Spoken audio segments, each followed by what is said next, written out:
Hello and welcome back to the MMA Split podcast. I'm Matt. I'm Josh. And we're here to talk about everything that's happened in the world of MMA and boxing. At least I'll be talking about the boxing because we didn't just have a heavyweight title fight. We didn't just have a heavyweight title fight to conclude a trilogy. We had one of the best ever heavyweight title fights in the 21st century. You can put this in the same category for me as some of the great heavyweight clashes of the 90s. Certainly comes to mind Riddick Bowe against Evander Holyfield. It kicked the pants, the absolute pants off AJ versus Klitschko. And we'll be discussing that as well as everything that happened with Mackenzie Dern against Marina Rodriguez, the whole card. Looking at a little bit of the news that's been popping up as well. A couple of really big fight announcements. One with a changing date, the other one announced for a card this year. We'll be breaking all of that down. But yeah, it was a busy Saturday night. I had the UFC on early, which usually would be a blessing, except for the fact that it ended at 1 and I had to stay awake for another 5 hours to stay up for the boxing. So that was a little bit shitty. Thank you, UFC. I wish you could have coordinated that a little bit better. And then, big issue I have with boxing, fuck me, it takes a while to get through the undercard. I didn't see it. I didn't I watch up, stay up for it. So I'm really happy the UFC was on when it was. But for me, I just went to bed after the Rodriguez Dern fight. So it's a lot easier for me. Well, you missed out on a classic, but what you did not miss out on was 5 hours of 4 fights happening beforehand, a lot of waiting, the same fucking promo videos being shown over and over and over again, every single possible angle of every single possible human who could say 30 seconds on the fight. And then finally it got to 5 in the morning when they were meant to be walking out. And I've got the link on and it just suddenly says, Deontay Wilder says he's not going to walk out yet. And when we've asked him why, he says, I'll walk out when I choose to walk out. And I was like, for fuck's sake, mate, some of us are trying to stay up for this shit. Half an hour later, he finally did walk out in a slightly less weighty outfit. And if there's one thing I don't like about boxing, they need to calm it down on these ring entrances because they're all becoming just a little bit stupid. Tyson Fury's was him dressed like a Spartan king, with like all of his other people in the team, like holding swords and shields and in the Spartan gowns and stuff like that. But the equipment literally looks like they bought it from like your local like Halloween costume shop. It just looks really tacky and stupid. So that was weird. But it all led into best boxing fight I've ever seen live in my lifetime, hands down. Best fight of the 3. And I went from thinking that there was no need for this fight and it was stupid to actually kind of thinking, I don't think AJ versus Fury would have been this entertaining. I don't think there would have been the same level of excitement and drama and momentum changes. By the end, it was just 2 guys just outwilling each other. And certainly second half of the fight. So you know, do you kind of know what happened in the fight? Do you know the kind of keynotes, or do you just know that he won? Yeah, so I know in one round, I think later on in the fight, Wilder drops Fury twice. And all I have seen is just the knockout. So I was seeing Fury finish Wilder. And I believe Fury scored some knockdowns earlier on in the fight as well, right? Well, Wilder started off really well. He won maybe the first and maybe the first 2 rounds. Fury knocks him down in the third. You're thinking it's going to be rinse repeat of the second fight, and he's just going to take over. But it was really obvious that so Fury's had a kid that was born, a daughter that was born in his training camp, and apparently there were a lot of health issues. So he had to fly back, kind of interrupt his training camp, be there for a couple of weeks. Apparently, then when he went back to Vegas, just nothing was quite clicking. And he ended up having to basically go back to Morecambe and just train with his dad and strip everything else back. But he was the heaviest he's ever been. And he didn't look like he was a muscular heavy. It looked like he was a ploddy heavy. So he wasn't quite as sharp, and there weren't the same kind of like feints that he was using to set things up. So he gets him down in the third. 4th round, he's just kind of walking forward, not really sort of doing anything or throwing any shots to close the distance, and just gets hit with just a clean right that just completely knocks off his equilibrium. Goes down twice in that round. And at that point, you're just thinking like, you know, it's not a knockdown like a flash knockdown. It felt like Anthony Joshua against Ruiz. Like, is the equilibrium going to be there? Is he just going to be sort of stumbling through the last few rounds?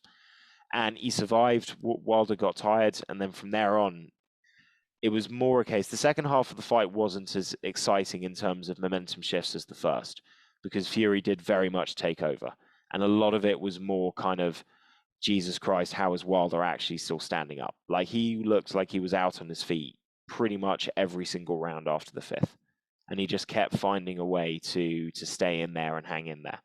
And obviously, because it only ever takes one shot, you're still thinking, as long as he's on his feet, there's still that worry, anticipation that this might be, he could still pull it out the bag. But then eventually it just wore and wore. Fury knocks him down again in the 10th. He somehow got back up.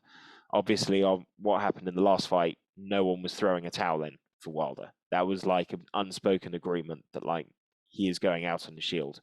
And 11th round, he goes out on a shield. I mean, that is about as comprehensively conclusive a knockout as you can get. On the ground, unconscious. Ref almost had to dive in and stop your head hitting the canvas. I mean, it's over. But they've given us 3 incredible fights. Each one's had its own sort of different story and different element to it. They saved the best for last. And even though Wilder is a tosser who refused to shake his hand afterwards, I have way more respect for him just for the sheer level of punishment that he hung in there for. You can't knock that. Yeah, where do you think Wilder is going to go from here? Obviously, we assume Fury's going to sit out, wait for the rematch between Usyk and Joshua, which I assume is going to be the next fight for those two. And then I presumably, unless he has to face a mandatory, he's going to look to unify all the 4 titles. But where's Wilder go from here? Because this is only his second loss. Yeah. This is the thing. He's 42-0 against everyone in boxing that's not named Tyson Fury. And I think that from what I've heard, he hasn't done a lot of media. Obviously, he's a little salty and just said, listen, I did my best. It wasn't good enough tonight. His coach has been a bit more gracious, saying, listen, he was great tonight. We just came up against a generational talent. Like, this guy might be one of the all-time great heavyweight boxers, and we still almost got him out of there in the 4th round. And his coach was also saying, it's my first camp with him. There was a lot of stuff that we worked on that didn't quite stick once they got into the deeper parts of the fight, because we haven't had as much time to sort of drill these things in. So I think he's going to continue boxing. And I mean, who don't you want to fight him against? I could see him fighting Anthony Joshua when Anthony Joshua loses the rematch against Usyk. I could see him fighting Usyk if Usyk loses the rematch against Joshua. I could see him fighting an Andy Ruiz if he wanted a bounce back fight. I think there's still a lot of good fights, and just on the sheer knockout power alone, unless this fight has just taken that thing out of him, he just hasn't got it's a bit too much wear and tear for him to continue. I still think he knocks everybody else out, apart from maybe Usyk. I mean, yeah, I'd be inclined to agree with that. He's asking, Ruiz is actually asking for the Wilder fight, right? I've heard that. Did I read that? I don't know why. Oh, sorry, go ahead. I was going to say it's a bold fight for Ruiz to try and take on. But, I mean, hey, he's got to call his shot. It's probably the easiest of those. If you were to sort of make a top 4 or a top 5 and call it Dillian Whyte, Anthony Joshua, Wilder, Usyk, and Fury, yeah, you'd probably say Wilder is arguably technically the most beatable of those guys. So it's one that you call out and think, well, hey, if I don't get hit by the right hand, I'm okay. Yeah, and he's got enough power himself. Always got a puncher's chance on the other side of that. So I know that. Pardon me, that could be a fun fight. There's do you fights. want to know something really embarrassing? I realized the other day. Go on. All the different fights I've seen, in terms of boxing, it's always been very small cards. So there have been guys that I meant to keep an eye on, but they never really panned out. But I was looking up. A friend of mine was a pro boxer, and I was looking up one of his cards, and I didn't realize at the time, but it was actually headlined by Dillian Whyte. Oh shit! So yeah, I've actually seen Dillian Whyte, and I didn't know who he was at the time, and I didn't think anything much about it. I went out and got absolutely shit faced because my mate won that night and just got in it a little bit too much, and don't really remember too much of the evening past Joe's fight. But yeah, Dillian Whyte headlined that one. I was just like kind of blown away about it. I was like, oh yeah, shit. Yeah, fucking hell, that was Dillian Whyte. Talking about what might be next for talking about what might be next for Fury. He's got the WBC belt. Dylan White's the mandatory challenger. I think in October he's fighting Otto Wallin, whose only loss is to Tyson Fury, and Tyson Fury and him had a really good fight. Fury got a massive cut on his eye, and he kind of sort of gritted through that one. Otto Wallin actually starting to look like he might be a real player. I think winner of that fight ends up fighting Fury, and then winner of that fight fights the winner of AJ Usyk too, for all the belts, all the marbles. Yeah, that Otto fight was the one that soured Fury's dad on the previous trainer, right? Correct. Basically he felt that, because the thing about Otto Wallin is he's a big fucking Scandinavian awkward southpaw. He's the kind of guy that he might not be the quickest, but you're not going to get him out. You're not going to knock him out easy. He's crafty. He knows how to box southpaw and utilize that stance effectively. He knows how to make it a fight. And I think what Fury's dad felt was it only takes one cut. You know, the problem with trying to do the stick and move at the heavyweight division and not really look to get a guy out of there is it only takes one cut, one shot, you know, one miscalculation, and the whole thing explodes. Whereas you're 6'9" and you can still be 20 pounds heavier and still be light enough on your feet, but actually just walk a lot of these guys down and take the shots better because you've got the weight on you. Yeah. I don't think it was the wrong decision looking at everything that's happened. Oh no, it's panned out pretty good. So fair play to the guy. I mean, and afterwards he was very emotional. You could tell this wasn't a camp that was, you know, he'd clearly, with the COVID earlier in the year pushing the fight back, this wasn't Fury at his best, and he still showed up and got the job done. Fair play. It was a very good night. I went to bed at 7:30 in the morning. Fury sung a little song afterwards, and Wilder refused to shake his hand, which is a scummy move, but I think when your soul's been taken from your body, you can excuse not responding in the exact moment the way that you wish you would. Yeah. I hope he feels bad about it. You don't want to do something like that, but you know, he really believed the Fury was pulling some shit, and that if they had a clean fight, he was going to get it done somehow. And just, I guess it's a hard pill for him to swallow. You know, being the athletic freak that he is, it's one thing to get completely outclassed across 11, 12 rounds, like he has in many of his fights, like the Luis Ortiz fights, and then just be able to like will your way into like landing that like absolute haymaker. But when you get beat like a guy like Fury, who just I haven't seen this last fight, but you know, from the second fight, just piecing him up with the feints in the offense. There wasn't any answer, anything he could do for it. So from what you're saying, it sounds like he really kind of went out swinging on this one. Really did it, everything he could, and still came up short. You know, some people are just too competitive for it. They're not going to have that sportsmanship at the end. Luke Thomas said it very well, touching on this. He said that you can criticize his preparation, his amount of skill going in, his game plan, yada, yada, yada. From the moment that Wilder stepped into the ropes, there is not a single ounce more he could have physically given to try and win that fight. I mean, cards on the table, everything there, like, and that is worth respect. I think one of the reasons this irks him so much, though, is he's so convinced that there was some skullduggery in the second fight. And he's also one of these guys, he really believes that his power is like a gift from God, that he is this like spiritually anointed warrior. And that's why he's always been able to beat all these guys who are technically better, more experienced, because it's ordained in him. And the thing is that Tyson Fury Tyson Fury kind of thinks the same thing. He thinks he's this lineage, the Gypsy King, you know, this true fighting man. You know, almost died as a kid. His dad was watching Mike Tyson. He's named after Mike Tyson. All of these factors come in. So and is also very religious as well. So it's almost like you're beaten by this guy who's coming up with like the same spiel as you, but it seems to be more true of him than it is of you. Like that's sort of shaking you to like your faith, to your core.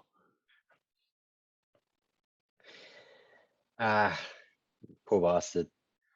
Anyway, It'll be interesting stunning to see where he fight. goes from here, because this is a guy that's been learning on the job since he turned pro.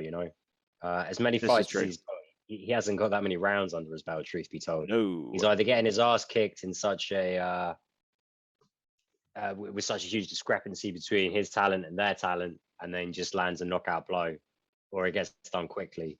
The guy's been up against a steep learning curve his whole career. Has he still got room to grow even at his age? And it's something that I find kind of interesting. Not interesting enough that I stayed up to watch the fight, but I'm only human. That's understandable. And in regards to things, a lot in boxing gets put on being undefeated. But there's a lot of great, Andre Ward went undefeated for his whole career.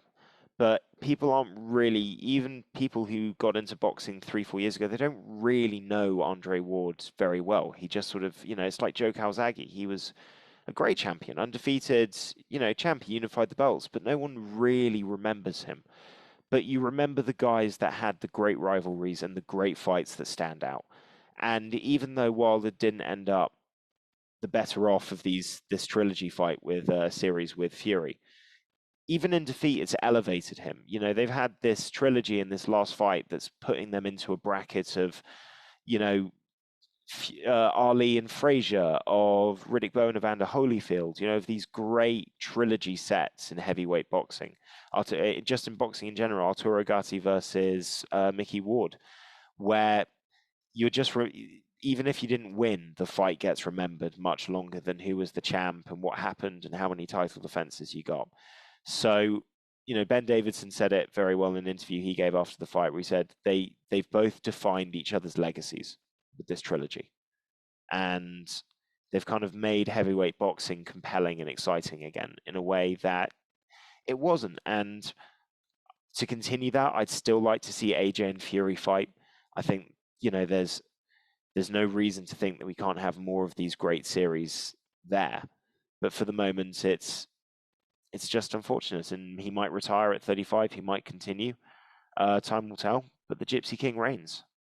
And to the delight of Josh, we are moving on to UFC, which means we're moving on to something that he watched and can talk about on the weekend.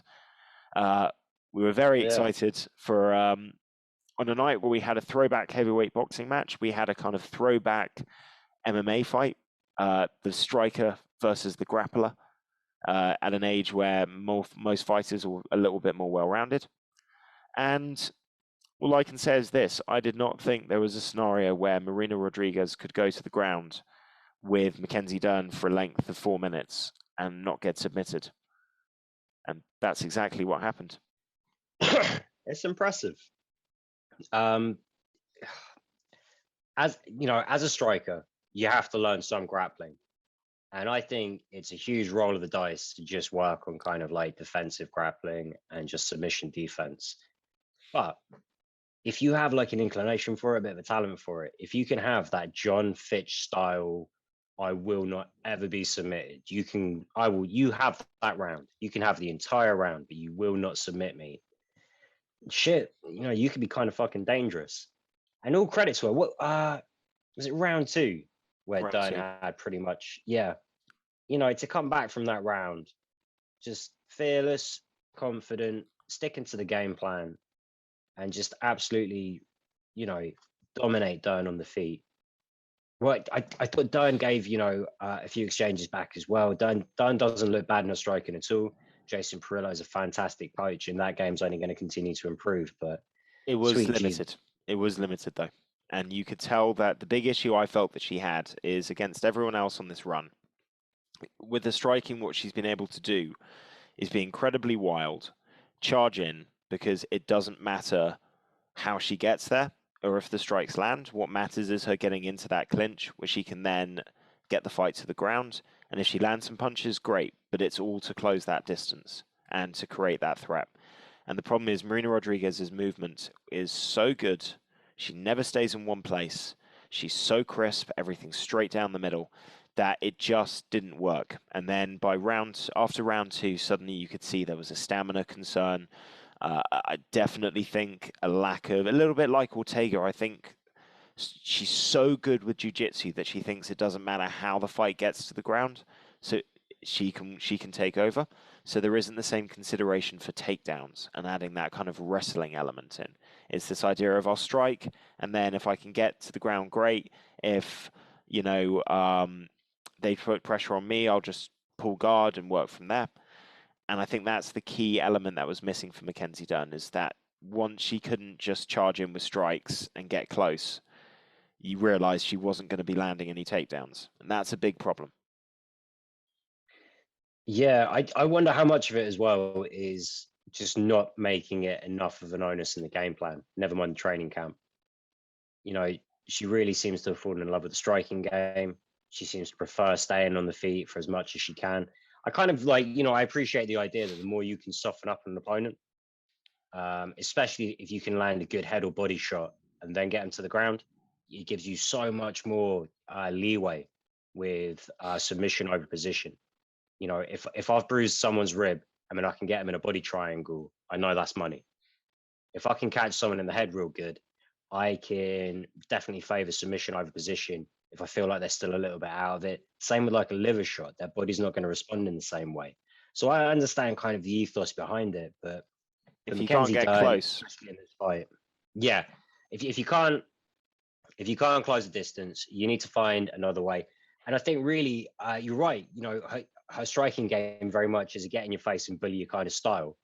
If she learned to kind of cut angles more and back girls up here and there, or at least, go back to the cage herself and then circle out and try and work with a shorter kind of back run between her opponent and the cage there, she can start to do some things where she's controlling the center of the octagon, even against a high level striker, even if it's just for like a moment here or there. And that's going to give her so many more opportunities in terms of chasing single legs, trying to get like to the clinch. yeah. Again, just trying to dust in on like a double jab or like a big fucking combination, starting with a leg kick, something like that. Just not even just that though, but there was no just genuine single or double leg takedown attempts. If you look at who she was fighting, look at Marina Rodriguez's. I was saying Rodriguez earlier. I'm trying to correct myself to Rodriguez because she's Brazilian. Everyone on the broadcast said it differently at some point. Now my understanding is it's Marina Rodriguez. Correct. Right, because Fitzy says it that way. I'll go if Anik's not there. I'll go with Fitzy because Fitzy's learned what everyone else knows. That Anik's the only one that gets it right. So big difference is that with Spanish to Portuguese and Brazilian Portuguese, the Spanish say the R's and the Spanish don't say the J's. It's a silent like yeah. And in Portuguese, it's a ha, yeah. In Portuguese, they pronounce the J like a J and the R's are pronounced like H's. So Marina Rodriguez is correct. And it is not Jose Mourinho, it is Jose Mourinho, which is one that they constantly get right. But neither here nor there. She's had 1 loss and 2 draws in the UFC. I think the 1 loss was a split decision to Carla Esparza, and I can't remember both of the draws, but one of them was against Ronda Marcos. And in both of the fights against Esparza and Ronda Marcos, what they did is they moved around, let her come to them, and then they timed, because she throws everything very straight, particularly the 1-2s. So they timed ducking under the 1-2 and shooting in for the takedown. And that even, I think, worked for Michelle Waterston for 1 round when she got the takedown in their 5-round fight in the previous fight. So you've got a game plan of what you should have been working on doing, but it doesn't seem like wrestling is a major part of her preparation, of her focus. I think I completely agree with you with the striking, but I think it's that same problem that Brian Ortega's got, where they're falling in love with it, they're new at it, so they get to see very quick gains, if you see what I mean. The improvements are happening more quickly. They're seeing the developments happening over months rather than years. And it's a lot more fun than wrestling. And there's just this thought of, oh, listen, I'll pull guard if I need to get the fight down to the ground. What happens if you're against a Volkanovski, a Rodriguez, where they're not going to fall into that trap? They're going to keep moving. They're going to stay distant. They're going to use their reach. They're going to use feints. I think really impressive for Rodriguez, and obviously I'll let you kind of give your points as well. Really impressive for her. I think for Mackenzie Dern, she's run through so many girls so quickly that she was moved up the rankings quicker than she should have been. And I just don't think she was ready for... I think there are pieces missing in her development for a fight of this level at this point. I disagree with that last point. I think Dern's very much up there, and she could be a problem for anyone on a given night. She's not 4 though I know what you're now. saying. Huh? She shouldn't have been number 4. She's not the 4th best girl in that division. I would put her up there still. I feel like she's a top 5 fighter. Cynthia Calvillo was the other draw, by the way. For Okay. Also a wrestler. Yeah, not great takedowns, but she does understand how to control a girl when they get down, and she is lethal from the back. To be honest, she probably won that fight in my opinion, but neither here nor there. I thought she won the Esparza fight as well. Yeah. Well, no. So I think she lost the Calvillo fight. I think she won the Esparza fight. Either way, it doesn't matter because your record's only as good as what you've done recently, and recently she's just been on a fucking tear. Mackenzie Dern, I like the point you draw with Brian Ortega. With Ortega, I think it's a case of, he's ridiculously good with his chokes and his triangles. He's really dangerous now with the stand-up game. It's very functional, and it works against a lot of fighters, but he struggles with the faster movers. Anyone with like a more educated striking game that can really move and mix things up becomes an issue for him. But I feel like Ortega is someone that's going to continue to improve, still very young. And I kind of see it as, how much knowledge can you really instill in any one go? Do you want to try and do it all at once? He's probably going about it the right way. Mackenzie Dern, yeah. When your grappling's that good, and a stand-up is fine, but it's by no means elite. When your grappling's that good, the next thing you should really look at in this division is probably wrestling. And she's got a lot of wrestlers up there in the top 10. It's at a weight class where you don't get a lot of easy knockouts. Brian Ortega's huge for 45, and that makes a big difference because it's really that weight class where it kind of teeters where you start to see for the men consistently more kind of knockouts and more like knockout power in the punches. But when you're a fucking huge 45er like Holloway or Ortega and you're going up against more normal sized guys, it really just tips it just over that kind of watershed weight. For Dern, she definitely needs to get her shit together with the takedowns. I also think there's an experience issue as well, man. It's like she has, what was her record going into this? 10-1? Now she's 10-2, I think. She was either 10-1 or 11-1 going into this fight. But the last 4 of those fights out of the last 5 fights, I think 4 of them were ended in the first round. You're not learning enough. You're not learning as much when you run through people. It's like even the Nina Nunes fight. I think you are right. She probably was a little rusty coming back. Let's say that Nina Nunes escapes the first clinch situation, doesn't go down to the ground, lands a couple of kicks, moves around a little bit, starts getting her footing, and it becomes a 2-3 round fight. And then eventually Mackenzie Dern gets it. She would have gained so much more experience from that going into a fight against Rodriguez. Whereas the flip side for Rodriguez is she had the Ribas fight, the Ribas fight, I should say Portuguese, at the start of the year, where she had to deal with a whole round of being pressured by someone who's maybe not that technical, but aggressive with the stand-up and the striking, moves forward, has a black belt in judo, so much more effective at getting the takedowns in a clinch situation, and a very effective jiu-jitsu practitioner. So had to survive a whole round of blocking off submission attempts, and then was able to win the fight in the second. So, plus she had the 5-round war with Michelle Waterston, so that she's had far more experience and time. Her wins tended to be are a lot of decisions. She had a Muay Thai background beforehand. She's got way more experience of how to deal with these situations and survive them than Mackenzie Dern did when it got to round 3 and the fight's still going on. And this thought starts going in your mind of, man, I haven't even seen that many third rounds. And fuck, I've got 2 more after this. And I think that was an element as well. I think it's definitely going to be a factor. Fair play to her, though. She didn't look too frustrated. She looked like she was in the fight. It didn't look like it went past the first round. She didn't get the sub and she, was going to just absolutely shit the bed. She looked like a fighter in there. This was a really good fight. Pretty one-sided fight. She'll react well from this as well.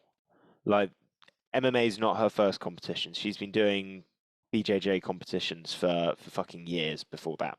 She knows what it's like to lose. She knows what it's like to have a setback and then come back and compete and win. She'll learn. She'll get back. She's got the right team around her. she's at the perfect team for her. Being at Ruka and being someone that likes surfing as well, with it predominantly being a surf team. I mean, she's kind of got like a match made in heaven there. I really feel like she's a top 5 talent. I feel like she is going to bounce back well from this.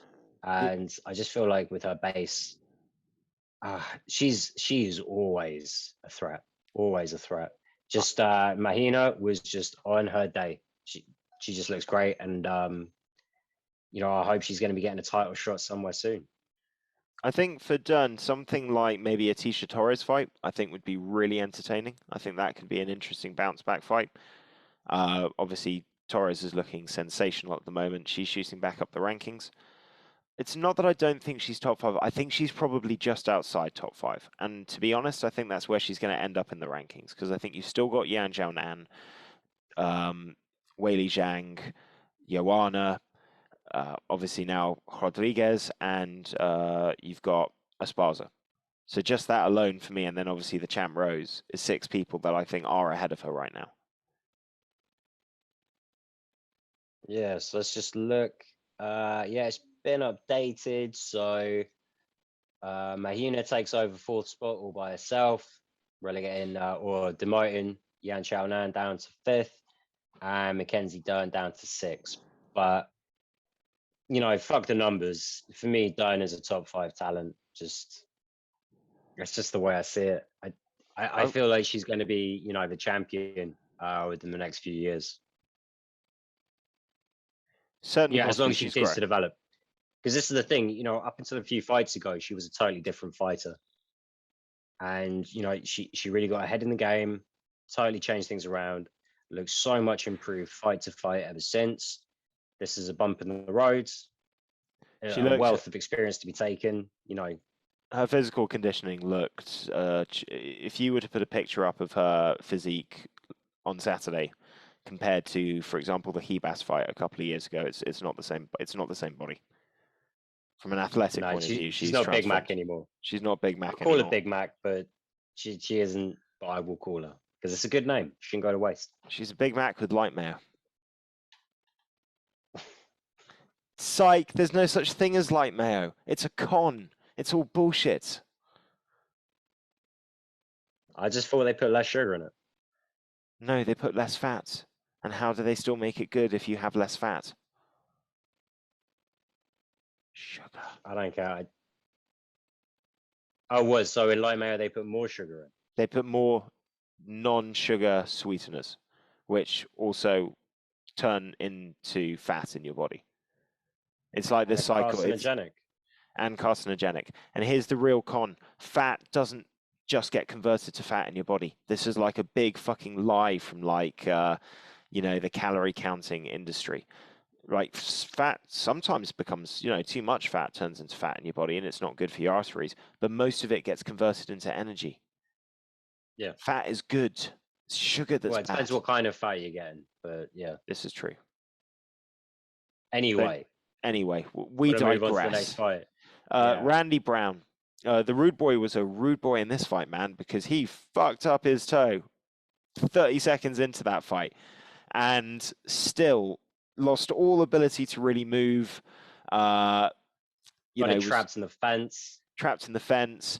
As a result of him not being as more of a stationary target, had to eat a series of nasty leg kicks from Jared Gooden, who very much saw that as his path to sneaking the victory.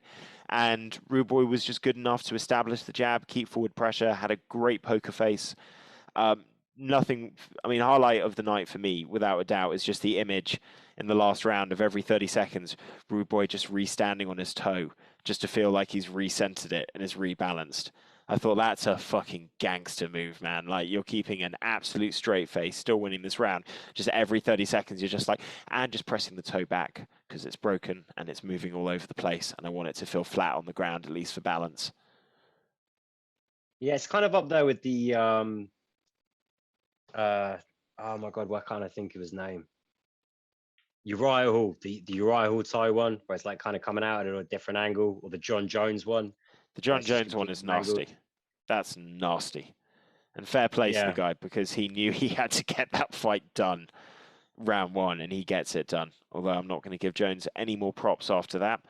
And Randy Brown as well. He does not. If somebody says something to piss him off during fight week or during the fight or pre-fight, he'll fucking talk shit about it in the cage. He was not happy about Gooden missing weight one bit, and he was letting him know it in that fight. Man, this is the only problem with our flat is we don't have doors, so I have to like keep everything down. So I don't really get to hear much during the fight. So was he giving it to Night Train during the fight then? Yeah. Fair play, you know. Weight misses aren't good. No. But man, I still think I love watching Night Train fight. Jared Gooden still put in a pretty good performance. This was a fun fight. I don't give a fuck how much he loses. I kind of want the UFC to keep Jared Gooden around forever. Listen, he And just struggled with the reach. You know, Rude Boys, he's so and the long, he speed. fights long, hands are quick. Yeah, like Jared Gooden just looked like he was on a different speed out there. You know, he was like in slow-mo. Randy Brown was just blitzing him in places.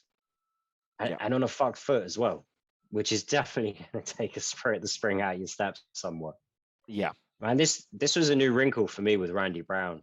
I've always kind of wondered, how good is he really? When you think about how fast he is, how big he is, you know, obviously the Vicente Luque fight, we already said, no shame there.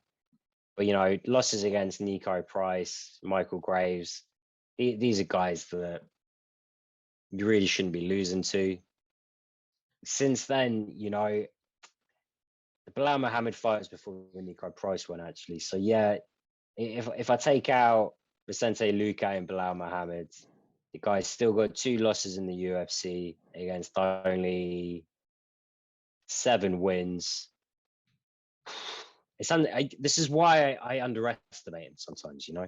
This is why I find it hard to kind of get excited about him. He's kind of got off to a slow start, and he kind of wins a couple, loses one, wins a couple, loses one. He's on a 2-fight win streak. For me, the next fight is essential. You know, you put that 3-fight win streak together, and you do it in impressive fashion against a bit more of a name, because it's time for a step up again, Randy. And I really don't know how far this guy could go. I don't really know where his ceiling is anymore. Every now and again, he just impresses me too much. He's still pretty young, man. Like, I always think sometimes guys go into the UFC, particularly athletic specimens like him. You know, so tall, long, fast, explosive, strong for the division. And, you know, Dana has got, and Sean Shelby and the recruiters, they have got a bit of a habit of sort of, you know, getting sucked in on the eye test. And sort of going out of, you know what I mean? Like, usually they might not put this guy in on the record, but they look at him and they think, oh man, you know, imagine the talent. Let's try and get him in young.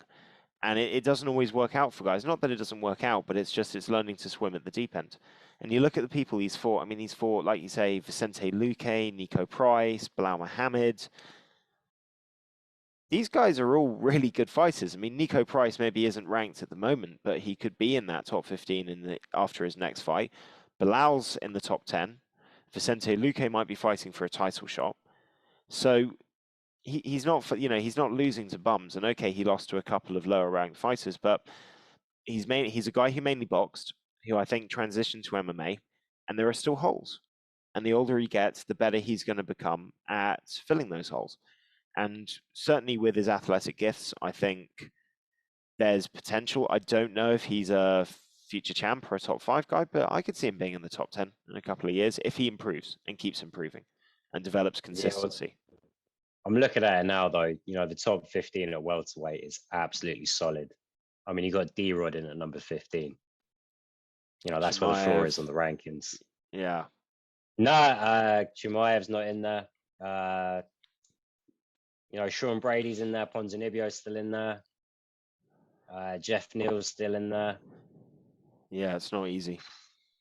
I'd say, you know, Pons just based on his age, and Jeff Neal based on some striking deficiencies and, you know, very little in the way of takedown defense. It's probably the weakest guys in that division, and both of those could fuck you up real easy. So it's a real solid top 15. Still, that's the fun of it. therein lies the challenge. I would love to see what Randy Brown can do in the next couple of years. It's obviously everyone's always talks about 155 being the the jewel in the UFC crown in terms of stacked weight classes, but featherweight, bantamweight, and now when you think about it, saying how strong that top 15 is, welterweight, those four divisions are fire right now, absolute fire. I mean, you've got to be so fucking good to get anywhere near a title shot in any four of those weight classes now.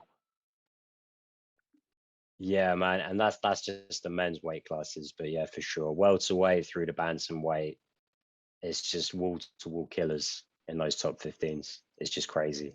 Yeah. Let's moving away, not talking about those weight classes, but looking at flyweight. Tim Elliott, Nicolau. This was an entertaining fight. Tim Elliott started really well, and then I think Nicolau was able to kind of figure some things out and negate a lot of the craziness. And I thought he won the fight pretty comfortably. Last 2 rounds for me. Well, he definitely won the last round. Second round was kind of close for me. I really didn't know which way it was going. And I don't know, maybe I got a little misled. I did hear James Krause on that one telling him that he was 2 rounds up. So I was like, if I'm seeing it and James Krause is seeing it, hopefully the judges are seeing it. I didn't pick Tim Elliott in the picks either, so I don't know why I was rooting for him. But yeah, man, Nicolau got it done. Good fight, close fight in a lot of ways. Standard Tim Elliott fight. If you can get past the ridiculous versatility of the threat, the truth is that you can actually get a lot of good work done against a guy like Tim Elliott. He is the opposite of a James Krause coach fighter. Although more of a game plan in this one. I've got to be honest. So I think this is one of those moments where Tim Elliott was being Tim Elliott, and then the coaching almost took him away and kind of took it more into Nicolau's sort of realm to win. Because first round, Elliott was getting caught every now and again, but all of that craziness and the hands down and the hand movements and the weird setups and the stance switches, all of it, I think, was making it very difficult for Nicolau to get set and to understand what was coming at him, really put him on the defensive. And then in the corner after the first round, James Krause was saying to him, listen, man, I wanted a little bit more tight. The only time he's catching you is when you just come in and doing crazy stuff. I love it. I love the swag, all that kind of stuff, but just try and tighten it up a little bit. And I felt what kind of lost him the second round for me is that he sort of had that sort of 2 different thoughts in his mind. It's like he wasn't quite as loose because he was trying to be a little bit more sensible. And it just kind of gave Nicolau a bit more of an entry into sort of, understanding what to do and being able to be a bit more aggressive. So, and again, I'm very surprised. Yeah, it was a close second round, but it's not like James Krause to say to a guy, yeah, I think you're 2 rounds up after a close round. It's far more like him to say, fuck knows who won that round, but assume that it's 1-1 and you've got to go win this right now. He's actually come out and apologized for that already. He's very apologetic or very remorseful over not being his usual self and telling a fighter to go out there and finish it, or telling a fighter to go out there and grab that 3rd round. Him and Tim's always been a bit different, though. I think he's known Tim about as long as he's known anyone that he trains with. Yeah. And they've been close for a real long time. Tim Elliott's been doing his own fucking thing irrespective of James Krause's coaching for a real long time. Before the fight, James was saying Tim's been very coachable. I feel like he's making so many improvements. And even in the apology, the little statement he made after the fight, he did say that he really feels like Tim's coming a long way. And I feel there's a balance to be achieved. If Tim can do what he does so well and get hit less, that would be the perfect version of Tim Elliott. It's not the perfect fighter by any means, but it's the kind of guy that almost had a moment against Mighty Mouse. And he definitely has always been able to do his best work early, because it does take guys a while to adjust to that style, that awkwardness. Yeah, there's definitely a balance to be achieved there. If he could be awkward at the start, hard to hit, and just stay opportunistic throughout the fight, and maybe even get good enough to really start and control some of these later rounds. Tim Elliott, there's no reason why he couldn't fight his way back into title contention.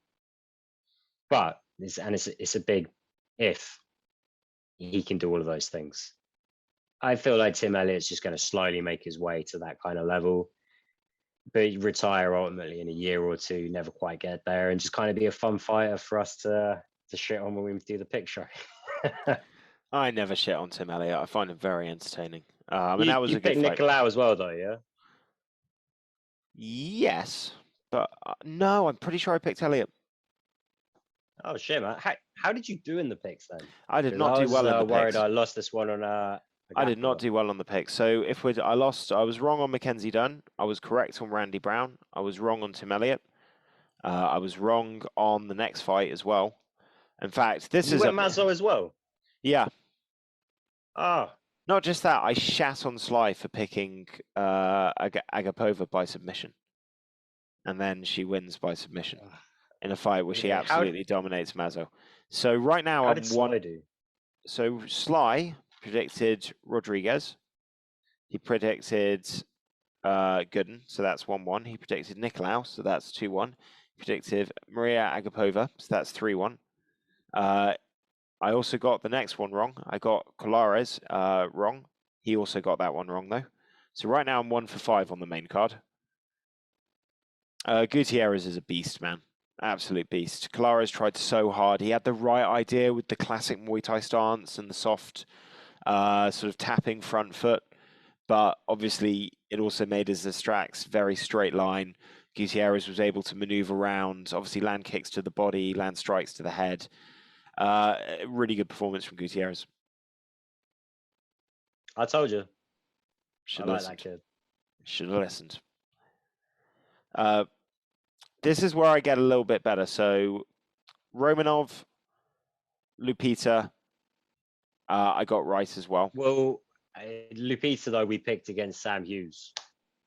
Oh yeah. And Sly. That was a late replacement. Sly asked for that one to be null and void because he obviously Yeah. picked the opponent, and that's fair enough. So I'm willing to accept that. So I got 2 fights right.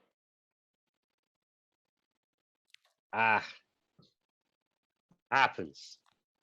More importantly, though, how many did Sly get wrong? Sly got 1. I'm going to bring his list up, and then we'll actually talk about the picks properly and shit. Yeah, I got 3 wrong. So Sly I was got. worried that I fucked it this week. Sly got 1, 2, 3, 4 correct decisions. Nice. You got 5. Yup. Sneaky bastard. Sorry, Sly. So yeah, main card was average, I'd say. Couple of good fights, but I mean, no finishes. That's always, gonna slow the card down a little bit. Oh, no, sorry, 1 finish. There was Agapova. Was that on the main card? Yeah. Yeah, that was on the main card. Yeah, that was the only finish. That was a really good performance. I thought the prelims were a lot of fun, though. Bloody fights. First 2 fights, 2 of the first 3 fights were pretty fucking crazy. Let's run down quickly. So Romanov looked pretty much like we thought Romanov was going to look. Just bullied Van der Aar. Once it's on the ground, he's just a different level. I really like Romanov. I think he could be something. And he was very keen to prove that his stamina was a lot better. And I don't think that you could argue that it definitely... He still seems to get tired quite early, but he's just massively increased the length of time he can be tired and still effective. Yeah, I mean, Jesus, it's hard when you're that big. And you like to play a grappling game, you're up and down. Yeah, but man, Romanov, undefeated, looking good again. Yeah, heavyweight's getting fun. There's some young blood coming through. We got one coming up this weekend as well, and I'm picking against them. But we've got some young blood coming through in the heavyweight division. It's a fun time, without a doubt. Then we get to Rosa versus Jackson. Obviously, I picked Rosa, so this was a bit of a disappointing one. And for 2 rounds, Damon Jackson's picking him apart. Better on the feet, better on the ground, more effective with the grappling, more lethal with the submission attempts. Everything is looking like it's Damon Jackson's to win. I'll say this, Rosa should teach a jiu-jitsu defense course, because he might not be the most effective with it, but I never see that guy get finished, no matter what position he's in. Hasn't happened. Hasn't happened, although he has been defeated. But then the third round, he lands a spinning elbow from hell. And this doesn't just, I mean, this thing opens up a cut on Damon Jackson's face that looks like somebody swung a pickaxe at him. I mean, it is absolutely gruesome, and you can just see the blood just not dribbling out, just gushing out all over the canvas, over his face. The wound is like fucking there, going right across on the temple. It is about as nasty of a cut as I've seen. And I'll be honest, by the end of that third round, he looked like he was a little woozy from the fucking blood loss. Like, he seemed like he'd lost a good fucking chunk. That man. It was the faucet from the Shining Hotel. It was just blood coming out. It was such a sweet, like, between whatever the muscles are around your eye. Jesus, man. Like, No, I that was texted you guys immediately. That was the Ontiveros one. Oh, it was more along. was it it? was No, right on the temple. Oh, yeah. It was like right on the you're right, temple here, kind of going down, and just. But an absolute gusher. Like, Yeah. I texted you guys immediately. Like, I haven't seen that much blood in a while. Yeah. Like, that was pouring. There were puddles there for the rest of the night, or the stains anyway. Well, we'll So get much to the first fight of the night, because that definitely added some blood right from the start. But this blood loss was the one that created like red circles, stained pools of blood on the octagon. It literally looked like that's where a dead body had been, and they've moved it, and that's the stain of the carcass having bled out, which was fucking awesome. It's just a shame the main card wasn't quite as bloodthirsty. So we had that one. Damon Jackson still managed to win. Fair play to the guy. He's tough as all fucking nails. He might have been knocked out by Topuria, but the Bektic fight, this fight, he just shows that he's just got this will to win, even when things don't go his way and he gets rocked or cut or whatever. He really dominated Rosa. You know, aside from that elbow, which was what, the third round. You dominate a guy like Rosa like that, it kind of speaks to me of top 15 potential. He's no spring chicken, but he gets some favorable fights. He can move on up quick enough, you know. This guy looks pretty fucking good. Yeah. And more what I mean by that is, obviously he dominated that fight, but he had adversity in the Bektic fight where he was losing and getting rocked and came back to win. He still faced adversity in this fight that he had to come back from. So he's showing that he's got the skills, and he's also got the will and determination when things don't go his way, or when he's losing in different fights, and to pull it back into a win. So loads of potential for that guy. For Rosa, I mean, we know what his level is, really, don't we? Yeah, very much gatekeeper. This guy is impossible to finish with a submission. He is very tough, doesn't quit, constantly going at you, constantly trying to finish the fight somehow, some way if he's behind. He's kind of like a less efficient Darren Elkins, but with a slicker grappling game.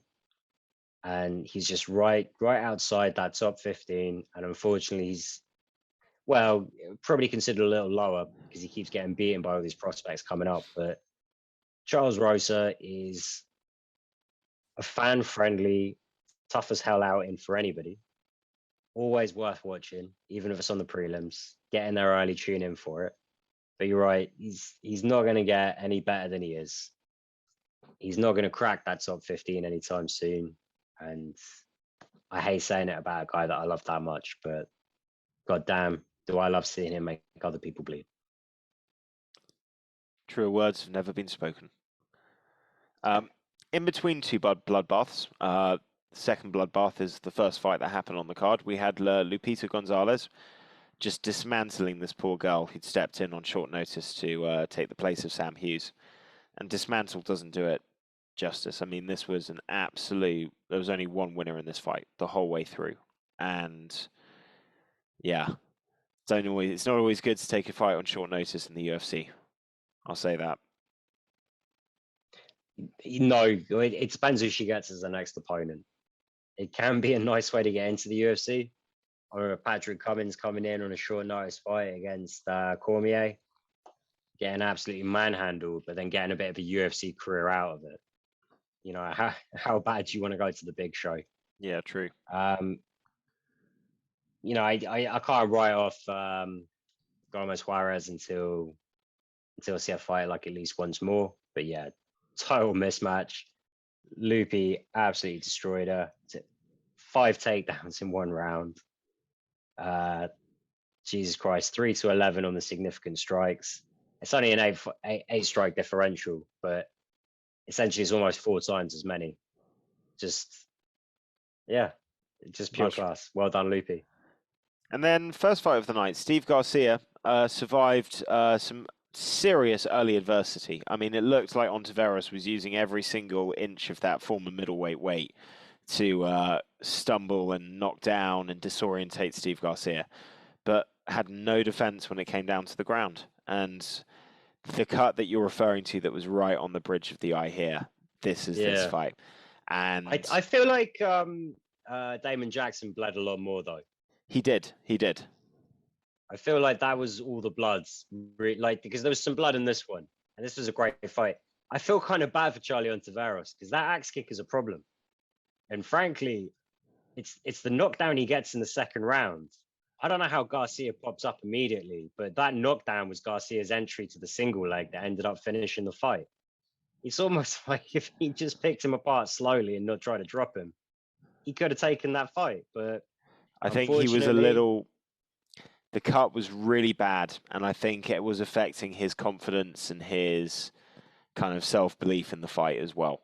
And it sort of made him a little bit more desperate to try and end it when he had that chance in the second round, rather than maybe step out, be a bit more patient. His coaches as well told him after the first round, if you get another opportunity, just finish him. If you drop him again, just finish him. But I don't even know how hard you can be on Charlie in this situation, because he drops him and immediately Garcia pops up with a single leg. Like, what the fuck? I haven't seen that since Frankie Edgar. And yeah, shit. From there, Garcia just was not getting hit again. Just finishes him with some nasty ass ground and pound. But I didn't think Ontiveros looked too bad. I kind of remember, like, I started watching, obviously saw the highlights before the fight against Trailblazer. And I'm like, yeah, no, that was a good axe kick he threw in there, actually.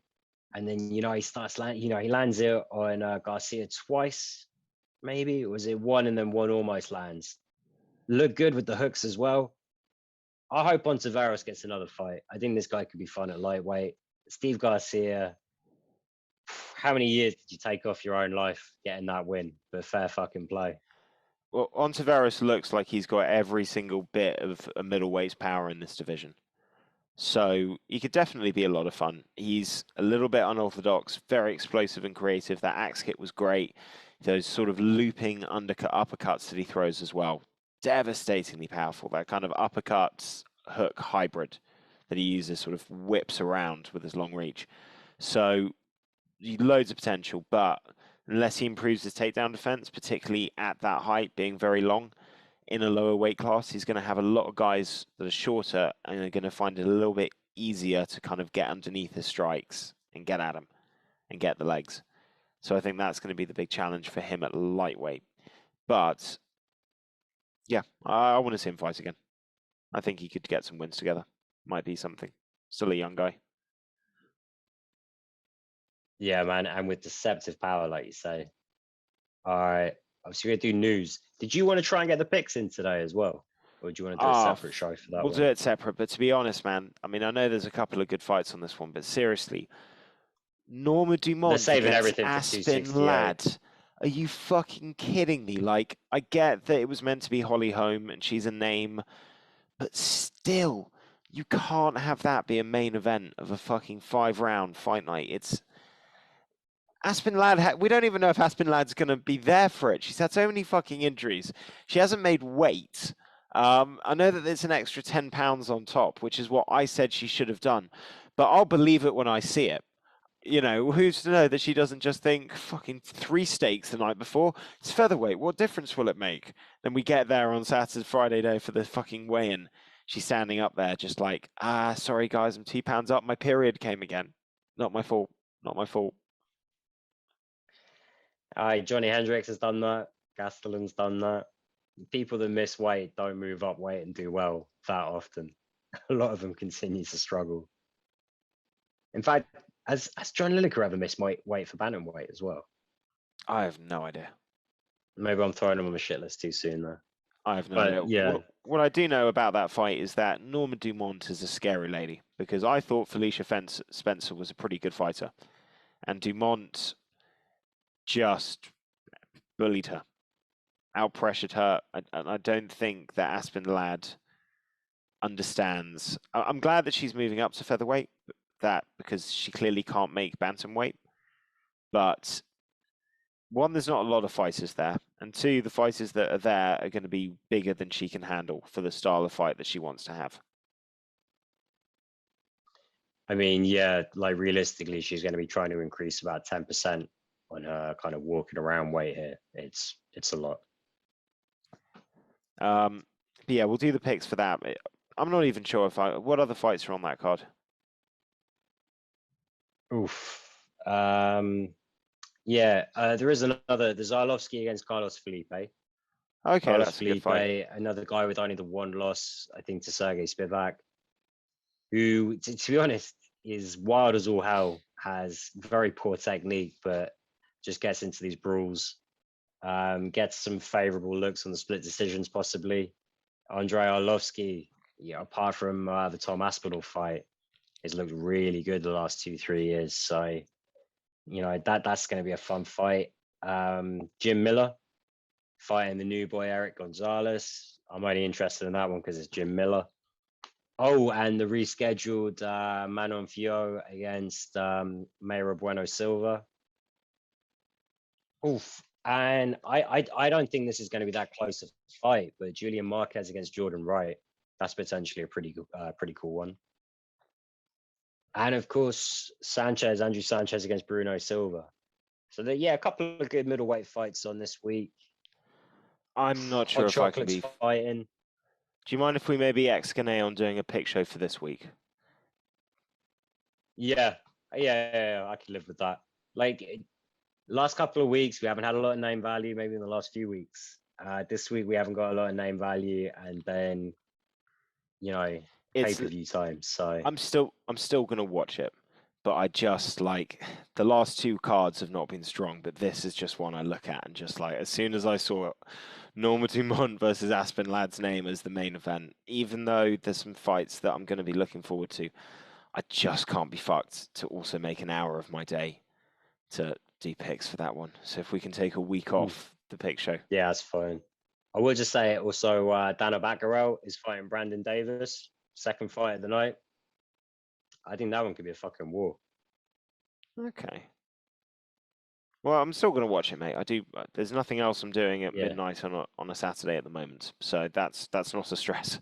But I can't be fucked to do a pick show, and we've got some monster cards coming up for the 3 weeks after, which definitely deserve full time and attention. We've also had some fight announcements, man. Have you seen Jorge Vazvar versus Leon Edwards? Booked. Oh, fuck him. Finally. UFC 269. Ah, thank God. December. And as a result of this, they've moved the Figueiredo versus Brandon Moreno trilogy fight to 270. Because even though they want to have a big card, they also want, I think, what's ended up happening is Adesanya versus Whitaker. They also want to be a main event. So that's looking like it's going to be 271 in February. So this way, they've got 2 title fights and a feature fight with Masvidal versus Leon Edwards for 269. For 270, they've got 2 title fights, and then for 271, they've already got their main event. Not signed, but that's the date planned with Adesanya versus Whitaker too. And then 268 is absolutely fire as well. You've got 2 title fights and a feature fight with Justin Gaethje and Michael Chandler. And Mike. And obviously with 267, pretty much the same thing. They've got a feature fight that's absolutely outstanding with Hooker versus Makhachev. And they've got the 2 title fights, one of them being in interim, but let's be honest, I think after everything that's happened, most people are going to view that interim title champion as the undisputed champion until the unification fight. Not to say that Sterling isn't the champ, but there's interim champs that are bogus, and there are interim champs that are true interim champs, depending on what's happening with the champ. So Colby Covington, not a true interim champ. Adesanya, Yes, a real interim champ, because Whitaker was literally injured and for a long time. So you have to say that there has to be a reigning active champion. And he had beaten enough people to sort of have that creed bestowed upon him. I'd say Justin Gaethje, you could argue legitimate because of the fact that it's lightweight and Khabib was out for obviously reasons to do with COVID. Cyril Gane, not an interim champ, not a legitimate interim champ.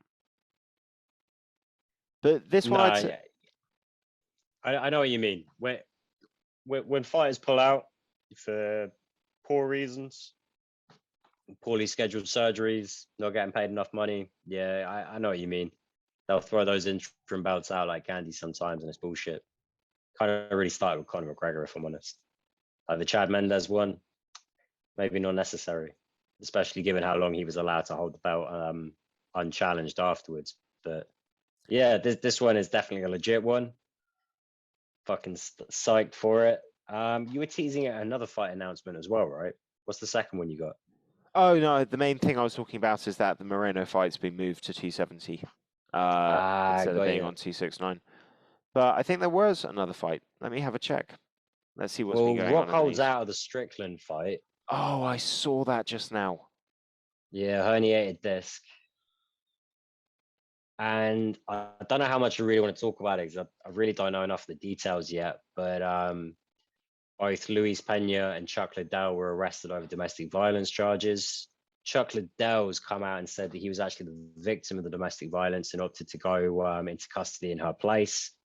Luis Pena has been having a lot of issues, and this was against two separate women. But I've found kind of details a bit inconsistent and thin on the ground when I've tried to deep dive into this. So I kind of want to say more like, as we know more, you'll know more. Yeah. That's an interesting Unless you line know from... anything. So the thing I know about Luis Penny, he's been arrested beforehand for like robbery, armed robbery or something like that. And this was like a couple of months ago. So Like theft with battery or something like that. yeah. So some weird shit's clearly going on with him, but he's obviously not in a good place. I'm just saying on this. So is it official that that's what's happened with Chuck Liddell, or is that just the story that he's saying of why he went in there? So from what I've seen reported on the police report, I haven't seen anything other than the arrest paperwork. But the victim had no physical harm done to her, which can mean lots of different things. And Chuck Liddell has come out and made a statement, sort of citing his wife's mental health and the fact that he would prefer to keep it private. However, at the moment, he feels like he can't, but he would please respect our privacy as we deal with this matter. This is what I'm willing to share. And no one kind of saying anything to the contrary at this stage. It's all very early days. None of it really means anything. I wasn't there. I don't know. I haven't been able to actually physically read the arrest reports anywhere yet. So If he was the actual guilty party, I think it would be extremely unlikely that his lawyers would permit him to make a statement like that, unless that is 100% the more likely scenario. yeah, Well, 100%. That's really sad. And it's also sad that that's still not going to be how they report it. well, so to be fair, so far that's all I've seen is a very, very dry, very unopinionated kind of reports on the arrest itself, and then the follow-up articles about the statement and me reading the statement. I haven't really read anything about it. I think everyone else is kind of making those requests to get the information. So anything we report to you, I'll be reporting secondhand if you haven't been scouring the internet yourself. I'm not going to lie. I'm not making any requests for information, but I wouldn't expect let the you to. MMA media do their thing, and then we'll just fucking read it back to you. Either way, it's still sad. Although that definitely doesn't Yeah. sound as bad as I thought it was when I first saw that he'd been arrested for this in the news. Yeah, well, we still really know nothing. But True. if that is the case, then yeah, it's not good. Spousal abuse of any form is not good. However, if one spouse outweighs the other by £100, then you got to say that the heavier one, being the victim, is a much better situation than vice versa. So Well, it depends how it's done because obviously there's different forms of abuse. The person who's physically larger might be way more vulnerable to, for example, like mental abuse or like sort of psychological abuse. So these things can go in a variety of different yeah, directions. And this is something that can happen, particularly with sort of bigger, sort of stronger guys where, domestic abuse can go both ways. And sometimes because they're much larger, they end up getting a lot of abuse because there's a feeling that it's okay because it's the smaller well, person to the larger one. this is something that's actually happened to me in my life before. Shit, at one point I had a fucking knife thrown at me, Oh but wow. yeah, I've never told you that story. No, Yeah, I'm not telling the whole story on the podcast, you don't have to. but this is something that I've weirdly lived through, and I got to be honest, the size difference was such that being punched by someone that small really made never mind to me. The knife was an issue. The knife missed. The pan that followed afterwards did hit. That didn't feel great, but that was basically the end of the relationship there. So Well, the he's issue married. isn't. This I was just going to say sorry, go ahead. the issue isn't so much to do with the physical effectiveness. It's more that in a relationship, it doesn't work if one person hits the other person and the other person isn't going to, like, you know what I mean? That's not it's not conducive to a healthy relationship. And if one person thinks that they can do an action that's okay because it's not as physically effective as the other person reciprocates, that's creating an unfair standard. Like, you can't have one person being able to hit you and then say, oh, it's fine because I'm not going to do as much damage. But you can't hit me back because you're 100 pounds heavier. The answer is, well, no, that's the whole reason that, like, the basis is we just don't solve things by hitting each other. Oh yeah, absolutely. All I'm saying is that this is definitely better than if his wife outweighed him by £100 and this happened. Yeah, true. I mean, fucking, Um, that could be a and fucking Christy Mack situation. yeah, if it is a case that well, no, she got beat by her husband. No, I said that when it's the other way around, you can get a Christy Mack situation. So, as in, She, you were saying it's much better when it's the smaller to the larger person. I said, well, yeah, I get it, because the oh right, consequence yeah, is the yeah, other way okay, yeah. around. You can Because her end husband up like outweighed a her. crispy, and he Yeah. was an MMA fighter as well. So that's literally case in point. Wait, sorry, I'm thinking of the boxer that used to get beat by a trainer. You're talking about the porn star, right? And War Yes, Machine. exactly. Damn, I got her name wrong. I didn't realize it was that. Anyway, yeah, that obviously a horrendous situation. If it is a case that it is very much something triggered by mental health issues, and that there's ways to mitigate or even help and kind of move on from these things, then I don't know. My heart goes out to their family. I hope everyone's going to be okay.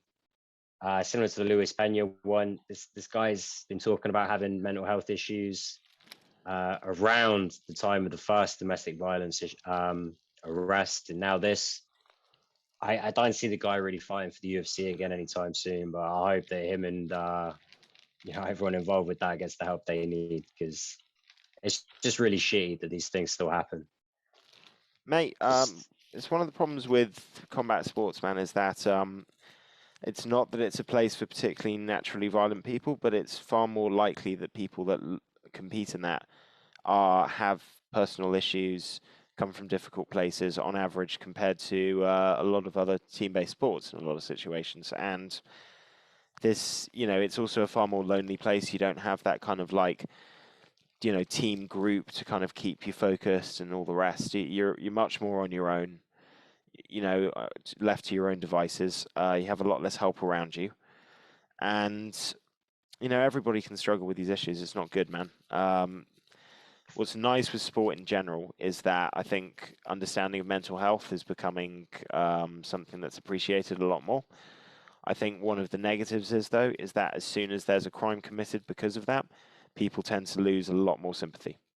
So it's like everyone feels bad for the depressed guy who has maybe psychotic episodes or something. But if the depressed guy who has psychotic episodes has an attack and ends up, beating somebody up or something like that, people immediately are far less likely to pay sympathy or empathy to the mental health. Yeah, definitely. I think just about everything kind of gets blamed on CTE as well, which definitely can be a factor. But man, there's just so much going on in everyone's different lives. CTE is Just such trying a to think. weird one though, man. It's like, it's just to interject, you've got guys that look like they're not quite there or showing weird behavior in their 30s, and then you've got people like Lennox Lewis. He's like 60. Doesn't sound like he skipped a beat. Doesn't look like he skipped a beat. You know, took loads of punishment in his career. It's such a weird thing. Well, it's same with any illness that affects the human species. We are such a versatile, diverse, species that, I mean, shit, people that have sickle cell anemia have some natural immunity to malaria. It's weird how shit happens. I mean, for every Lennox Lewis, there's a Chris Benoit or a Junior Sal, Yeah. Who's the England prop who's donated his brain to science? He can't remember any of the World Cup games that he played in and won. I can't think of his name for the life of me right now. Well, that's terrifying. Yeah, I mean the RFU are getting sued by quite a few different players, I think, at the moment, which obviously is I'm assuming why they're so far ahead in kind of doing the concussion tests and everything else. But Well, rugby made a big mistake. Do you remember in the early 2000s when NFL was having its whole realization that all of these players in a short space of time were having very similar issues, and CTE kind of first got diagnosed, kind of 2003, 2004, that kind of time. I remember there was a real denial in rugby for like many years after that. I was going to school at the time, and there was this idea of like, don't be stupid. This isn't American football. It's rugby. You'll be fine. Nothing's going to hurt you. There's no brain damage. There was almost this idea that because you weren't wearing a pad and helmets, that it just none of this stuff that was a major issue being identified in one sport applied to your sport. And then you fast forward 15 years later, and football is looking at the effects of heading a ball on CTE, and I just think rugby kind of it failed itself a little bit, and up until a couple of years ago when I think it started panicking, realizing that these lawsuits were coming. Yeah, I mean, ultimately, it's such an interesting discussion. How much do you want to see sports change to be safer, or how much do you think it should just be about giving the participants as much information prior so they can make an informed decision, and then giving them the right kind of remunification for it, making sure everyone gets paid the right amount for the risks they're taking? For me, it's that one. Okay, let's say that there are loads of dangerous jobs that people do. So I think, for example, I can't remember the exact pale details, but if you work on like an oil rig or something like that, really fucking tough work, hyper dangerous, tough conditions, but you're paid very well and you have an insurance scheme that specifically covers injury, death, all this kind of stuff. If you drive a train and you kill three people jump in front of your train, you get a payoff for the rest of your life. Because Oh no, that's not true. That one's a myth. Is that not true? Yeah. Actually, I saw this online the other day. Someone posted that, and then a bunch of different train drivers were like, "No, I've seen 7. None of this is true. It's just a myth." But they do get paid well, and they do have a very stringent kind of interview process and recruitment process that really helps them to try and identify the kind of people that can actually do that job well, and also would go through a situation like that and be able to kind of continue doing their job just to get out of that situation. So many reasons that train drivers get paid well, to be honest. Yeah. Same with oil rigs. You're also like on 6 days on or 12 days on or whatever. You basically live at work for hundreds of hours at a time and then come back. The point is that they know what the risks are. Nobody tells them, oil rig, mate, you're in the sun all day. Danger? What are you talking about? Pumps itself, mate. No danger. No danger. Event Horizon? What? That's a movie, mate. Don't be stupid. Don't be stupid. You know what I mean? I think that's the big thing. And the thing I used to resent with rugby, and even with my dad up until like a couple of years ago, is just like, it's not the same. If it was dangerous, you'd have to wear a helmet.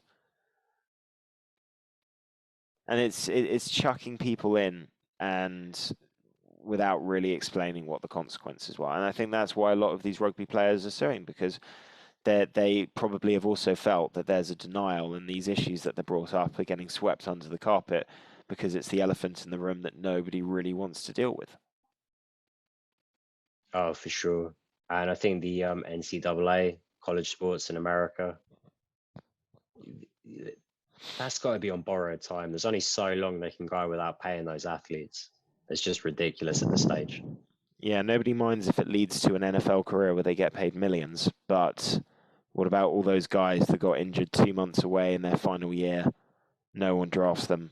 They end up with hospital bills that don't get covered. Maybe the surgery gets covered by the university, but then there's a whole post-op stuff, complications, medication.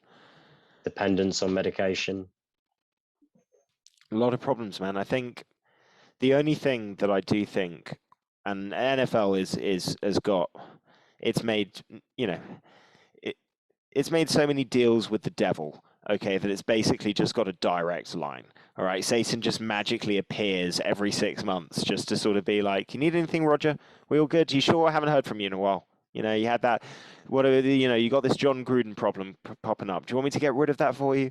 I'll just change the name on the emails to Hillary Clinton. Everything's going to be fine. No, it's all right. We've already hung him out to dry. But at the very least, I think players kind of understand that NFL and American football, it is like, it is a quest of danger to get to the top. Nobody is under any illusions that what they're doing is not extremely risky with a small likelihood of success and a large likelihood of damage in order to attain greatness in this one sport. And at least there's an understanding, and you get, as a result, guys that do just kind of like Andrew Luck, he just goes, you know what? No, I'm done. I've got my money. I'm happy. Or you get guys that just do it in college and they're just like, I just got paid $8 million. I don't give a fuck. I'm done. Fire me. Who gives a fuck? I'm never playing this sport again. Because they understand.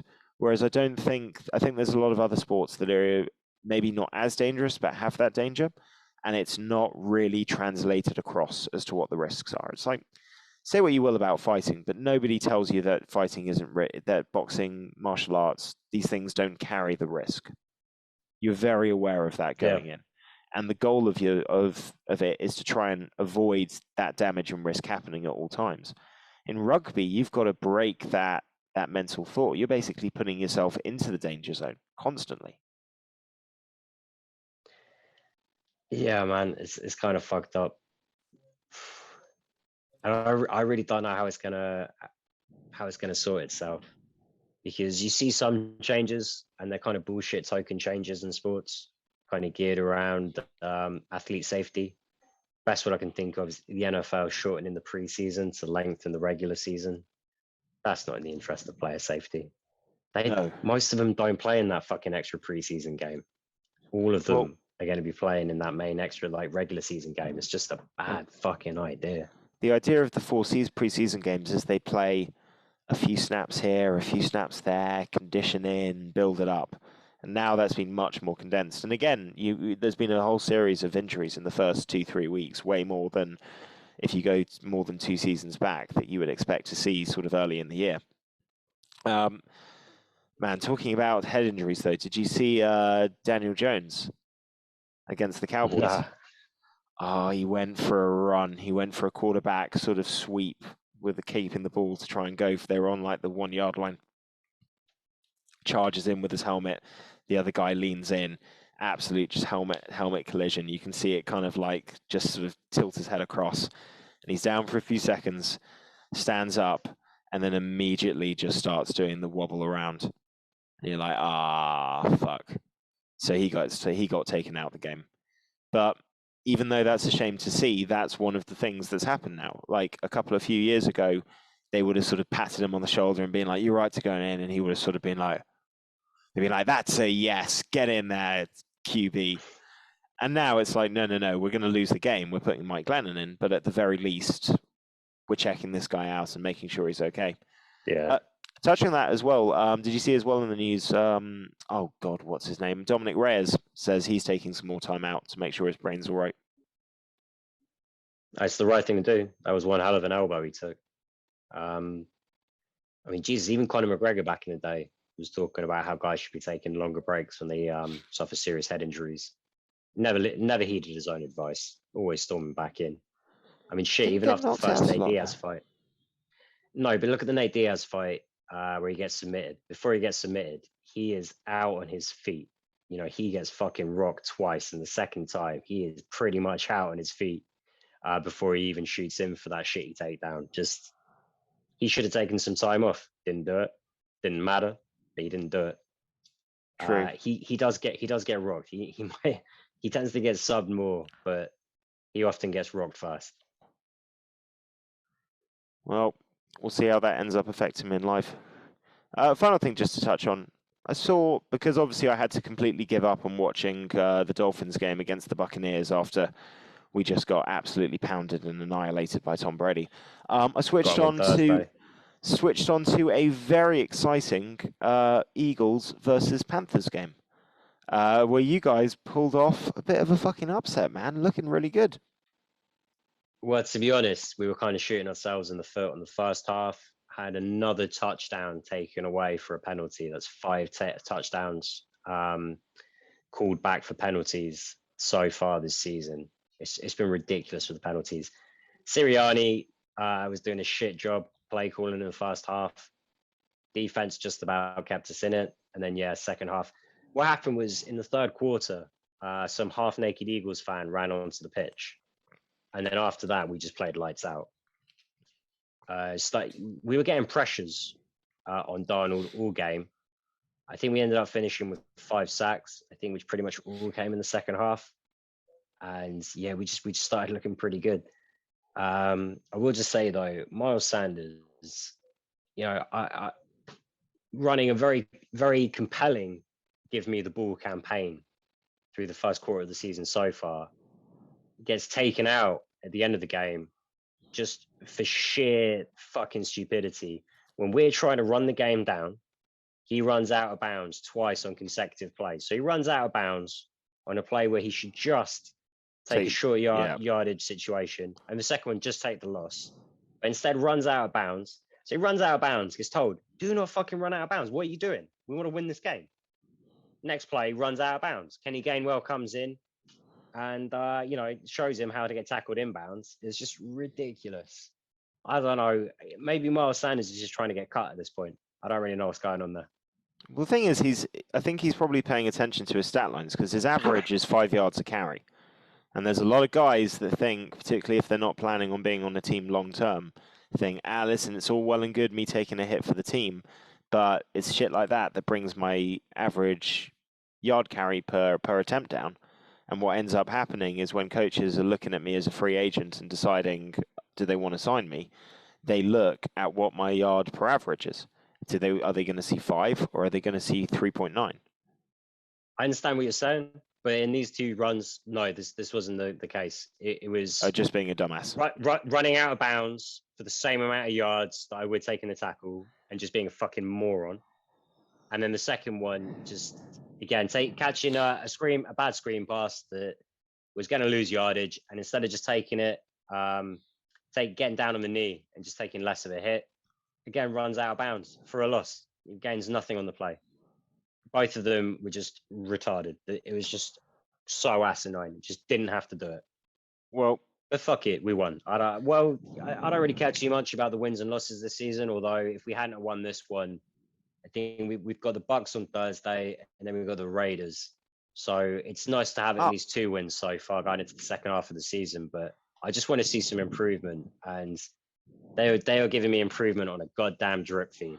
Well, it's frustrating.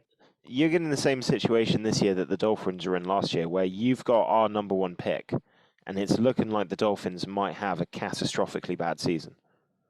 So you could be in a situation where you end up at like 7-9, or 7-10, or 8-9, and still get a top 5 pick. That's how bad it's looking for the Dolphins. Doesn't look like they're playing for the coach. They made some weird cuts in free agency. That's clearly starting to look like they were the key sort of foundations of the team, allowing them to do what they wanted to do. And it's becoming very obvious that the team is fundamentally flawed. They've invested all of this money in the secondary and all of these draft picks in our receiver positions. But we've got a terrible offensive line. So literally nothing can develop. We've got an injury-prone quarterback who got injured because there's no offensive line, so he got taken out in the second game. We can't win without him. And we've whiffed on some big picks in the last few rounds as well. 2 of our last year's 3 first-round picks look like duds. One of them's a corner that doesn't play. The other one's a left tackle that is so bad. Just doesn't stop anything. It's literally a fucking free toll. Just come straight through. Come straight through. He's over there. He's over there. A little to the left. A little to the left. You got him. Well played. Good job, buddy. Yeah, well, man, hopefully we haven't just got your pick. We'll be lucky to finish with 7 wins, I think. I think we're probably going to get 5 or 6 this year. But so far, Carson Wentz is playing enough snaps that, you know, unless they bench him mid-season, I think we're going to get a Colts first rounder as well. Yeah, and so that's going to be high. We could easily have, we could have 3 picks in the top 15, you know. Maybe, and the truth is, in the top 10. Oh, God, you guys are going to dominate the fucking draft. Absolutely dominate it. This could be a wonderful moment for a new beginning for you guys. You've got all the foundations to build the dynasty. If you get the picks right. No, he'll trade away picks for players we don't want. He'll make some bad decisions here and there. And truth be told, you know, and I think Jalen Hurts could well be our foreseeable starter. I think he's been playing quite well in some of the games. You know, the second half was pretty good. First half was awful. Although a lot of it was, you know, he wasn't making great throws, but actual passes were being dropped by everybody, everywhere. It was quite frustrating. The play calling didn't help him in the first half. And, you know, frankly, there's no really good QBs coming up next year, I don't think. Theoretically, we've got enough depth at defensive end, on the defensive line. Yeah, we're going to be picking players that hopefully pan out. I think we're probably going to trade him away. What I would like is to kind of trade back to the year after, when we're going to have a bit more cap space. You could bring in some free agents and maybe do something with a young team kind of coming up on the rise. But yeah, I just got a really good feeling that Howie's going to fuck up this year's draft. Oh, at least you're in a better situation than the Raiders are. What situation are the Raiders in? Emails, man. These pesky emails, they're always somewhere and they never go away. So it turns out that so they're investigating Washington for poor standards of conduct and stuff like that, and a sort of unhealthy culture. They're looking at sort of sexual abuse and race and all this kind of stuff. So obviously they've been going into this kind of catalogue of emails. They've been going from like Dan Schneider through to other people. And John Gruden, when he worked for Monday Night Football, apparently maintained email contact with quite a few of the nefarious characters from the Washington football team. And one email came out that was a little bit bigoted and racist, and he apologized to the team, and they kind of seemed to be forgiving and say that's not his character. And then all these other emails have come out.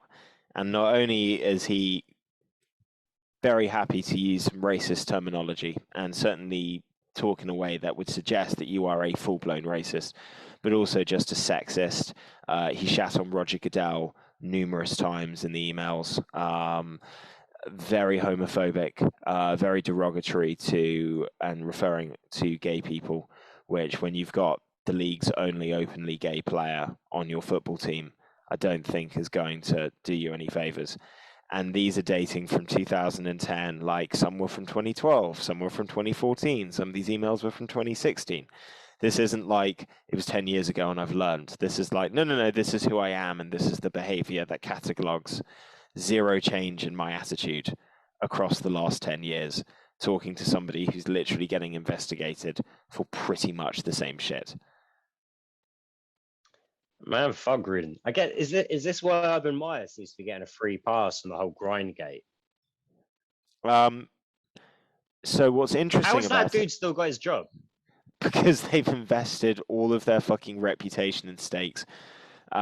He might get sacked because he's got the London game coming up, which for the owner Shad Khan, because he lives in London and he owns Fulham, that's his jewel in the crown game. That's his, let me show off to all of my European friends who come down and get to see my new quarterback, number 1 pick, and my hotshot college coach. If he doesn't win that game, they've got a bye week coming up afterwards, and that would be the ideal moment to sack him. But obviously the shit came out, and this was, but I don't know if you saw this, but in the post match interviews, talking to Urban Meyer, it's just like, we're desperate for a win. This whole team is just desperate. That's the attitude. We're desperate for a win.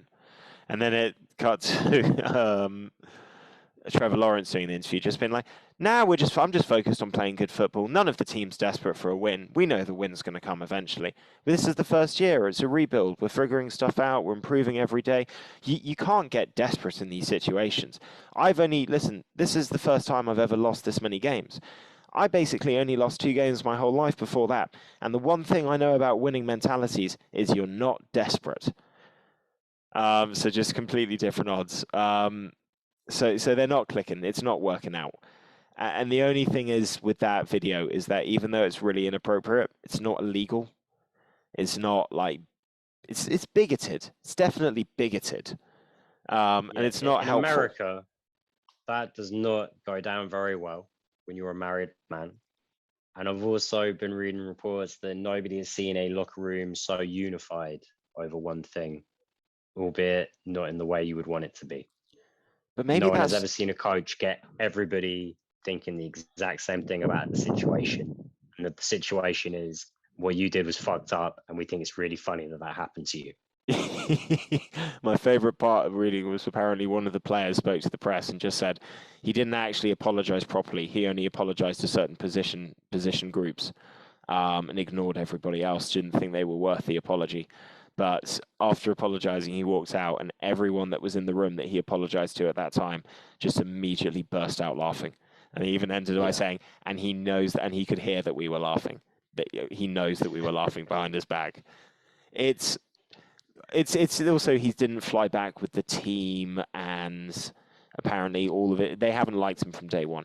He's had a very kind of like college approach. Like when they lost the first preseason game, he kept them all in the dressing room and screamed at them about their conduct and willingness to play hard for like 30 minutes.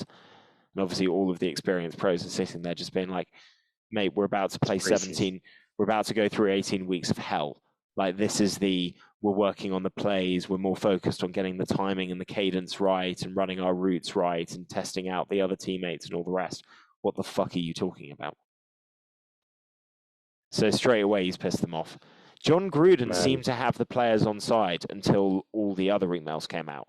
Like, he had a racist email that came out, and he spoke to the team, and the black players were like, "Hey, man, he makes mistakes. I trust this guy 100%. And then the other emails came out, and that's at that point, you're just like, okay, this is over. This is over. But what's interesting about this is that these emails, I think, are going to start coming out about a lot of people. I think that there's a sort of inside group. Dan Snyder's clearly a tosser, and I doubt Gruden was the only person he interacted with in this nature.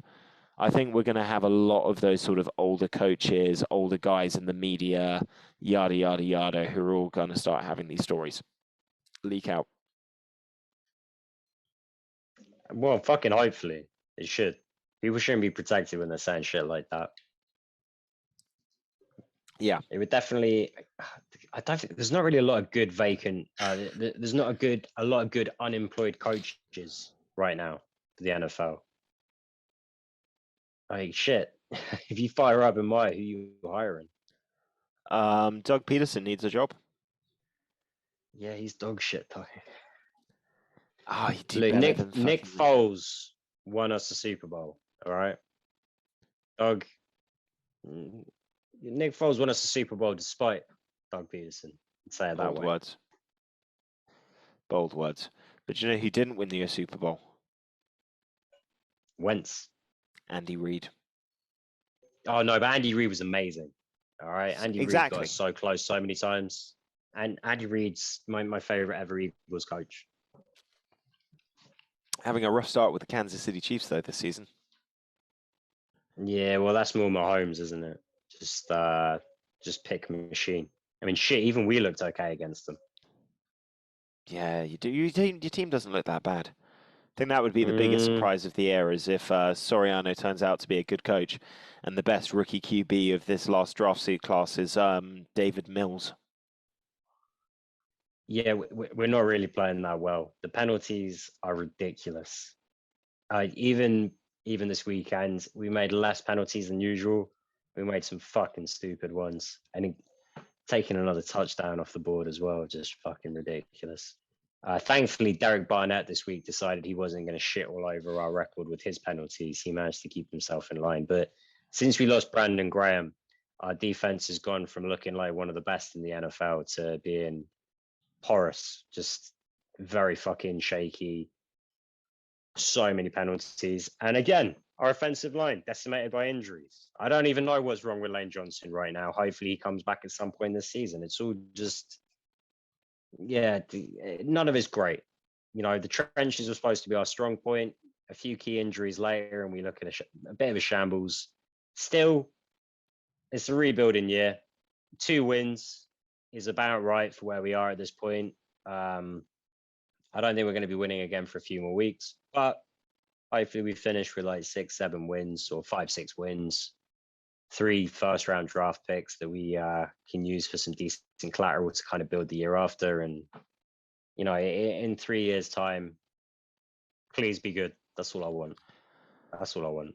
The Dolphins have a trip to London, and if we can't beat the Jaguars on an 0-5 start to the season, I think people get fired.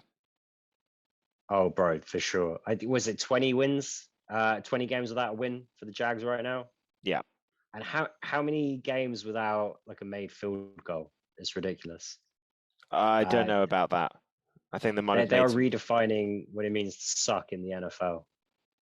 On a whole new level. So if the Dolphins lose that one with Tua back in the team after being out for the last few weeks injured, someone gets fired because they've made some big decisions that haven't worked out. But that's neither here nor there. Yeah, I can't think of anything else I want to talk about, man. Is there anything in the news that you wanted to cover that hasn't been discussed? Nah. I mean, Bournemouth didn't play this weekend, so Nor did it's Arsenal. the international break and all. So, yeah, it's still top of the table. I guess that's worth mentioning. Nice. Have you started watching Squid Game yet? Oh yeah, in fact I watched the first couple of episodes. Haven't seen anything yet. That's straight after. But so I saw the first 2 episodes and I told Kate, hey, I started watching this thing without you, but I think you're gonna really enjoy it. You know, do you want me to start back over from the first episode with you? She's like, I don't know, maybe. You know, we watched the trailer. She didn't really pay attention to it. She was on her phone. We don't end up watching it. So I get all the way through the first 6 episodes. And then she's like, hey, let's watch the Squid Games today. And I'm like, oh, for fuck's sake. All right, okay. So I've watched the first 6 episodes twice. I've seen the whole season now.